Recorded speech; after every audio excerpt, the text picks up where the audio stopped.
Students, हमारा examination system बहुत तेज़ी से इंप्रूव कर रहा है। उस लिहाज से टीचर्स के लिए भी ज़रूरी है कि वो अपने आप को चेंज करें। तो इस साल जो मैं कोर्स आपके सामने अपलोड करने वाला हूँ, कूलम्स लॉ से स्टार्ट कर रहा हूँ। इसमें सर्टन चेंजेस मैं कर रहा हूँ जो आपको मार्क्स लेने में बहुत ज़्यादा बेनिफिशियल साबित होंगी। और अब आपके लिए यकीन माने 85/85 मार्क्स लेना कोई मुश्किल नहीं होगा अगर आप मेरे चैनल को थ्रू आउट फॉलो करते हैं। तो स्टार्ट करते हैं कूलम्स लॉ से। आज कूलम्स लॉ को समझने से पहले मैं आपको 2-3 चीज़ें बता दूं जो आज की वीडियो का फॉर्मेट है। एक तो ये कि मैं इस साइड से शुरू करूंगा और इधर से इस तरफ आऊंगा। दूसरी चीज़ ये है कि मैंने आपके सामने बॉक्सेस बनाए हुए हैं। एक बॉक्स के अंदर एक आइडिया आपको दूंगा ताकि जब उससे नए बॉक्स पे आऊँ तो आप कन्फ्यूज ना हो, आपको पता चल जाए कि वो बात वहाँ ख़त्म हो गई। तो शुरू करते हैं। सबसे पहले हमने देखना है कि कूलम्स लॉ से पहले हमें किन चीज़ों का इल्म था, वो हमने स्टडी करनी है यहाँ से लेके यहाँ तक। वो चीज़ें कौन कौन सी थी? नंबर 1, हमें पता था कि चार्ज जो है वो एग्जिस्ट करता है। हमें यह भी पता था कि चार्ज की 2 टाइप्स होती हैं। एक को हमने पॉजिटिव का नाम दिया, दूसरी को हमने नेगेटिव का नाम दिया। हमने अज्यूम किया कि प्रोटॉन पे पॉजिटिव चार्ज है, इलेक्ट्रॉन पे नेगेटिव चार्ज। हमें यह भी पता था कि 2 पॉजिटिव चार्जेस एक दूसरे को रिपेल करते हैं और उसी तरह 2 नेगेटिव चार्जेस भी एक दूसरे को रिपेल करते हैं। तो एज ए होल हम ये कह सकते हैं कि लाइक चार्जेस हमेशा एक दूसरे को रिपेल करते हैं। उसी तरह से अगर एक पॉजिटिव चार्ज है, एक नेगेटिव चार्ज है, तो दोनों एक दूसरे को अट्रैक्ट करेंगे। तो हम कह सकते हैं कि अनलाइक चार्जेस, अपोजिट चार्जेस हमेशा एक दूसरे को अट्रैक्ट करते हैं। ये सारा कुछ कूलम्स लॉ से पहले ही हमें पता था। हमें ये पता था कि चार्जेस एक दूसरे पे फोर्सेस लगाते हैं। हमें यह भी पता था कि फोर्सेस की डायरेक्शन क्या होती, जो हर केस में आपके सामने एरो से शो की गई। असल में जो चीज़ अननोन थी वो हमें ये नहीं पता था कि फोर्स जो लगाते हैं उसका मैग्नीट्यूड कितना होता है, किस फार्मूले से हम फोर्स का मैग्नीट्यूड निकाल सकते हैं। तो सर चार्ल्स कूलम जो हैं, इन्होंने हमें वो फार्मूला असल में दिया है जिससे हम इस फोर्स का मैग्नीट्यूड फाइंड कर सकते हैं। इनके पास ये फार्मूला कहाँ से आया? इन्होंने ये सारा चीज़ जो है वो हासिल की एक्सपेरिमेंटल वर्क से। मकसद ये, लेबॉर्ट्री में गए, 2 चार्जेस लिए, उनके ऊपर चार्ज की मिकदार को चेंज करके उनके दरमियान फोर्स को स्टडी किया। फिर वही 2 चार्जेस लिए हैं, उनके दरमियान डिस्टेंस को चेंज करके फोर्स की मिकदार को स्टडी किया। और ये चेंजेस करके, ये एक्सपेरिमेंट्स करके जो उन्होंने लॉ जो है वो निकाला है वो हमारे सामने मौजूद है। उस पर आते हैं। वो क्या है? कूलम्स लॉ ये कहता है the force between 2 point charges is directly proportional to the product of magnitude of charges and inversely proportional to the square of distance between them। अब इस लॉ को हम 1 by 1 हर चीज को अंडरस्टैंड करते हैं अंदर से। सबसे पहले तो इस लॉ को समझने के लिए जरूरी है कि आप समझ लें कि हमारे पास 2 चार्जेस हैं। इसको हमने Q1 का नाम दिया, इसको हमने Q2 का नाम दे दिया। दोनों के दरमियान जो फासला है वो R है। कूलम्स लॉ जो है उसको इससे गर्ज नहीं है कि चार्जेस पॉजिटिव हैं या नेगेटिव है, इस लिहाज से हमने चार्जेस को साइन नहीं दिया हुआ। अब यहां पे वर्ड यूज हो रहा है पॉइंट चार्जेस का, तो आपको पता होना चाहिए पॉइंट चार्जेस क्या होते हैं। पॉइंट चार्जेस से मुराद ऐसे चार्जेस हैं जिनका साइज उनके दरमियान फासले के लिहाज से बहुत ही छोटा हो, इग्नोरेबल हो, स्मॉल हो। जैसे यहां पे ये चार्जेस देख सकते हैं आप, तो इनका साइज जो है वो इनके दरमियान फासले के लिहाज से बहुत छोटा है, तो ये हम इनको पॉइंट चार्जेस कंसीडर कर सकते हैं। उसके बाद यहाँ पे जिक्र आ रहा है मैग्नीट्यूड ऑफ चार्जेस का। हमारे पास 2 चार्जेस हैं, एक का इसके मैग्नीट्यूड को हमने Q1 कहा हुआ है, इसके मैग्नीट्यूड को Q2 कहा हुआ है। तो मैग्नीट्यूड ऑफ चार्जेस क्या है? Q1 और Q2 जो हैं वो असल में मैग्नीट्यूड ऑफ चार्जेस हैं। जब मैग्नीट्यूड ऑफ चार्ज की बात करते हैं तो इसमें ये शामिल नहीं होता कि चार्ज पॉजिटिव है या नेगेटिव है, जस्ट मैग्नीट्यूड की बात करें। उसके बाद जिक्र आ रहा है product of magnitude of charges का। तो product of magnitude of charges से क्या मुराद है? प्रोडक्ट का मतलब होता है 2 चीजों को मल्टीप्लाई करना, यानी Q1 और Q2 को आप मल्टीप्लाई करके लिख लें Q1 Q2, तो ये आपके पास product of magnitude of charges आ जाते हैं। अब हम इतना अंडरस्टैंड कर चुके हैं कि हम यहाँ ये एंड से पहले यहां तक जो है हम कूलम्स लॉ को लिख सकते हैं मैथमेटिकल फॉर्म में। तो लिखा हुआ है कि force between 2 point charges is directly proportional. Force is directly proportional किसके है? To the product of magnitude of charges. Product of magnitude of charges मैंने बताया Q1 Q2, तो Q1 Q2 के जो ये डायरेक्टली प्रोपोर्शनल है force is directly proportional to product of magnitude of charges. या डायरेक्ट प्रोपोर्शनलिटी का क्या मतलब होता है? मतलब ये है कि अगर ये क्वांटिटी जो यहाँ पे आपको नजर आ रही है ये इंक्रीज करेगी तो फोर्स भी इंक्रीज करे, अगर ये क्वांटिटी डिक्रीज करती है तो फोर्स भी डिक्रीज करेगी। उसी तरह से दूसरे हिस्से में देखें, inversely proportional to the square of distance between them. Distance क्या है? आर है, डिस्टेंस का स्क्वायर क्या आ जाएगा? R square. कहा जा रहा है force is inversely proportional to r square. तो जब इनवर्स प्रोपोर्शनलिटी लिखनी होती है तो हमेशा 1/, के साथ लिखते हैं। 1/, लिखने का मतलब है कि फोर्स इसके इनवर्सली प्रोपोर्शनल है आर स्क्वायर। मकसद क्या हुआ फिजिकली कि अगर डिस्टेंस बढ़ेगा तो फोर्स आपकी कम हो जाएगी, अगर डिस्टेंस कम होगा तो फोर्स बढ़ जाएगी। ये शो कर रहा है यहाँ पे इनवर्स प्रोपोर्शनलिटी। इन दोनों को अगर हम कंबाइन कर लें तो हमारे पास ये चीज आ जाती है। यहां पे देखें प्रोपोर्शनलिटी आ रही है, हम इसको नेक्स्ट स्टेप में इक्वालिटी में चेंज कर लेते हैं। जब भी प्रोपोर्शनलिटी इक्वालिटी में चेंज होती है साथ में एक कांस्टेंट ऑफ प्रोपोर्शनलिटी आता है, बाकी ये चीज एज इट इज आ रही है। यहां पे कांस्टेंट ऑफ प्रोपोर्शनलिटी क्या है? के कांस्टेंट ऑफ प्रोपोर्शनलिटी। मैथमेटिक्स में जो कांस्टेंट होते हैं उनकी वैल्यू चेंज नहीं होती किसी भी सिचुएशन में, लेकिन फिजिक्स में जो कांस्टेंट्स आते हैं, चाहे कांस्टेंट ऑफ प्रोपोर्शनलिटी हो चाहे कोई और कांस्टेंट्स हो, उनकी वैल्यू भी समटाइम्स सम सिचुएशंस में चेंज हो सकती है। उसी तरह से के भी एक ऐसा कांस्टेंट है जिसकी वैल्यू चेंज हो सकती है। देखते हैं कैसे। के की वैल्यू डिपेंड करती है दो चीजों पे। फर्स्ट नंबर पे आप यहां पे Q1 Q2 के लिए कौन से यूनिट्स इस्तेमाल कर रहे हैं, डिस्टेंस के लिए कौन से यूनिट्स इस्तेमाल कर रहे हैं, फोर्स के लिए कौन से यूनिट्स इस्तेमाल कर रहे हैं। जो सिस्टम ऑफ यूनिट्स आप इस्तेमाल करेंगे उस पे के की वैल्यू डिपेंड करेगी, नंबर 1। नंबर 2 में ये जो चार्जेस यहां पड़े हुए हैं इनके दरमियान में कौन सा मीडियम है, इसके ऊपर भी के की वैल्यू डिपेंड करेगी, मीडियम बिटवीन चार्जेस पे। इन दो चीजों पे के की वैल्यू डिपेंड कर रही। अब हम देखते हैं कि हम नॉर्मली कौन सा यूनिट्स का सिस्टम इस्तेमाल करते हैं। हमारे एफएससी में नॉर्मली हम सिस्टम इंटरनेशनल इस्तेमाल करते हैं, तो हम सिस्टम इंटरनेशनल के लिहाज से बात करेंगे और हम ये कहेंगे कि चार्जेस के दरमियान हमने मीडियम अभी फिलहाल कोई भी नहीं लेना, हमने कहना है कि दरमियान में कोई मीडियम नहीं है। जब चार्जेस के दरमियान कोई मीडियम ना हो तो हम कहते हैं कि मीडियम कौन सा है, हम कहते हैं फ्री स्पेस जो है वो भी एक तरह से सम टाइम्स कह देते हैं कि मीडियम जो है वो फ्री स्पेस है। इसका मकसद ये होता है कि मीडियम नहीं है। तो जब फ्री स्पेस मीडियम के तौर पे होगी, सिस्टम इंटरनेशनल यूनिट्स के तौर पे इस्तेमाल करेंगे, उस वक्त के की वैल्यू को आप लिख सकते हैं 1/4 पाई एप्सिलॉन नॉट। यहां पे एप्सिलॉन नॉट क्या चीज है आगे डिस्कस कर रहे हैं। एप्सिलॉन नॉट है permittivity of free space. Permittivity of free space से क्या मुराद है, जरा समझ लें कि आपके पास अगर बिल्कुल फ्री स्पेस है जहां पे कुछ नहीं है तो उसकी भी कोई खसूसियात है। उसकी खसूसियात में से एक खसूसियत ये भी है कि वो अपने अंदर से फील्ड को कितना गुजरने देती है, फील्ड को आसानी से गुजरने देती है या उसके लिए मुश्किल पैदा करती है। तो उस लिहाज से हम कहते हैं कि ये उसकी ये खसूसियत जो है उसको हम नाम देते हैं परमिटिविटी का।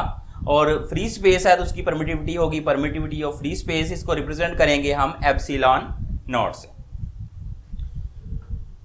अगर हम चूंकि सिस्टम इंटरनेशनल पढ़ रहे हैं, सिस्टम इंटरनेशनल के अंदर एप्सिलॉन नॉट की वैल्यू कितनी आती है 8.85 इंटू 10⁻⁻12। ये जो वैल्यू है ये एक्सपेरिमेंटली फाउंड वैल्यू है, इसको यहां पे समझाया नहीं जा सकता कि ये कैसे आई, जस्ट आपने याद करनी। जो इसके साथ यूनिट्स हैं ये आगे मैं आपको अभी बताता हूं कि ये हमने कैसे फाइंड किए। तो ये कूलम स्क्वायर पर न्यूटन पर मीटर स्क्वायर इसके यूनिट्स आ रहे हैं।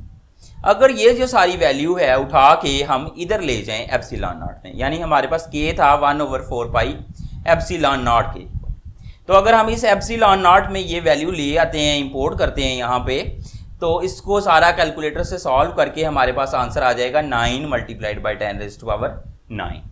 अब समझें यहाँ पे कि चूंकि एप्सिलॉन नॉट डिनोमिनेटर में आ रहा है, पाई तो वैसे ही यूनिटलेस है, तो इसका मतलब है एप्सिलॉन नॉट के जो यूनिट्स होने हैं के के यूनिट्स उसके बिल्कुल अपोजिट होने हैं, क्योंकि ये डिनोमिनेटर में है, ये ऊपर है। तो यहाँ पे हमारे पास कूलम स्क्वायर आ रहा था, यहाँ पे हमारे पास पर कूलम स्क्वायर आ रहा है। यहाँ पर न्यूटन था, यहाँ न्यूटन है, यहाँ पर मीटर स्क्वायर था, यहाँ मीटर स्क्वायर। मैंने कूलम्स लॉ से रिलेटेड बहुत अच्छे नोट्स बनाए हैं जिसमें मैंने बताया है कि कौन सी चीज़ों को आपने हाईलाइट करना है, कौन सी चीज़ों को आपने पेन से लिखना है और कहाँ पे आपने डायग्राम बनानी है, क्या क्या चीज़ें आपने करनी है, बहुत अच्छे तरीके से प्रेजेंट किया गया है। अगर आपको वो नोट्स चाहिए तो आप मुझे इस व्हाट्सअप नंबर पे कांटेक्ट कर सकते हैं। आप मुझे मैसेज करेंगे, मैं आपको नोट्स बिल्कुल फ्री सेंड कर दूंगा।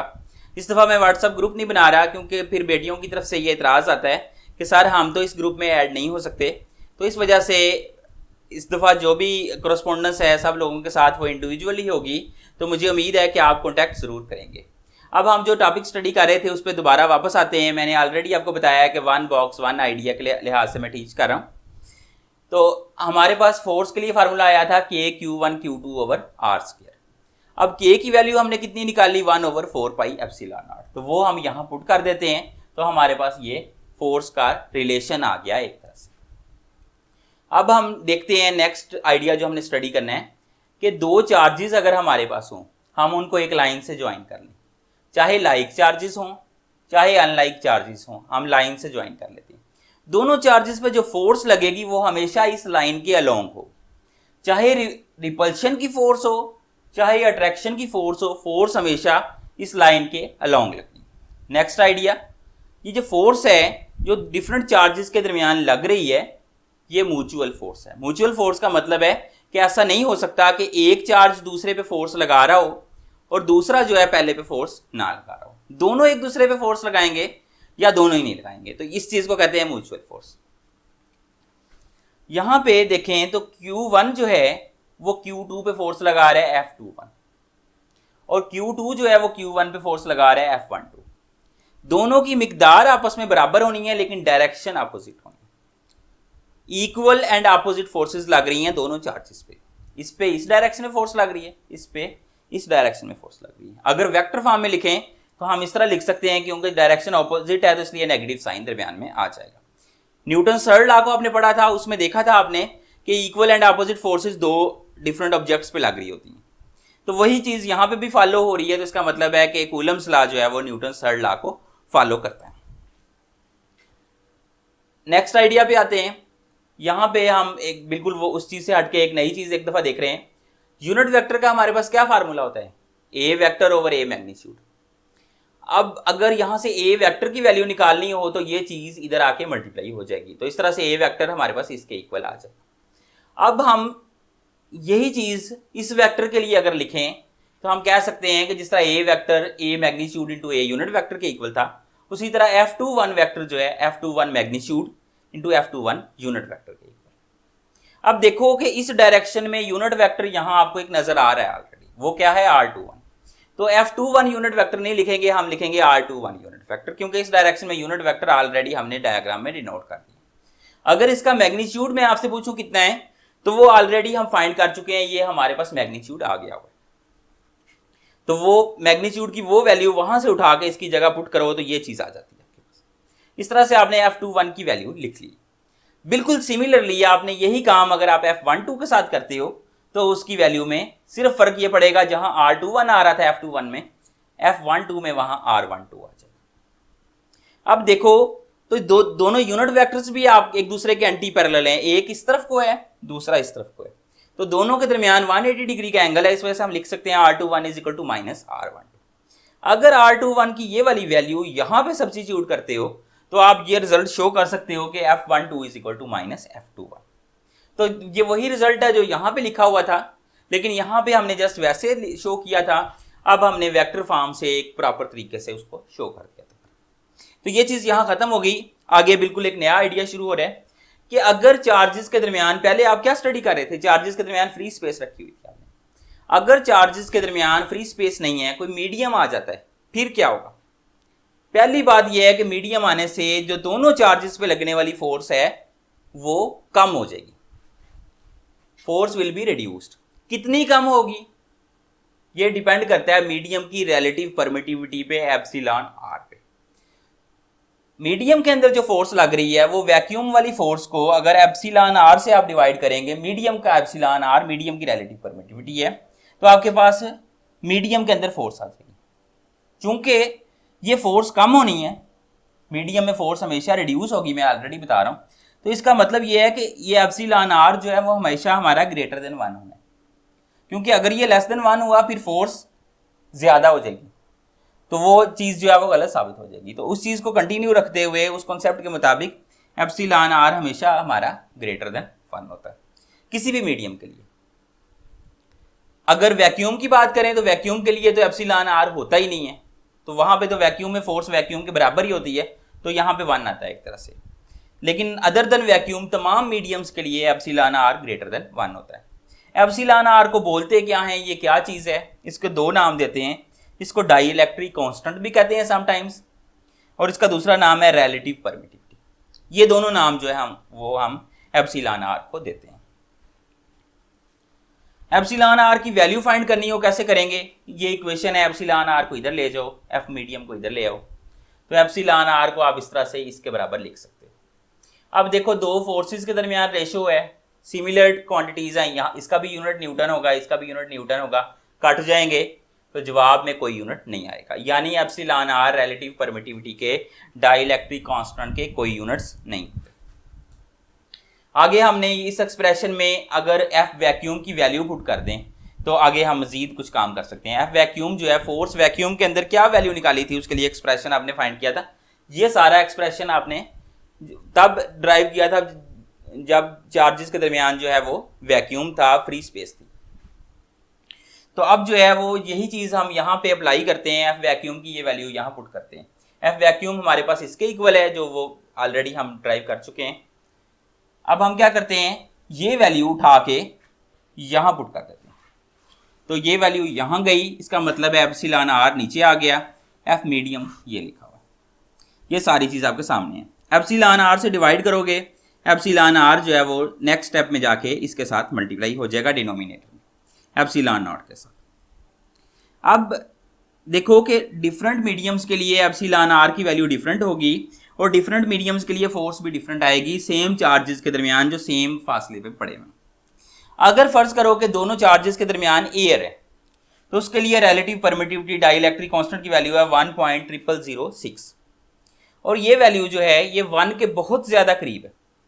तो अगर हम इसकी जगह 1 ही पुट कर दें, इसको 1 एज्यूम कर लें, तो इसका मतलब है कि एयर में भी फोर्स जो है जब 1 पुट करेंगे ये खत्म हो जाएगा।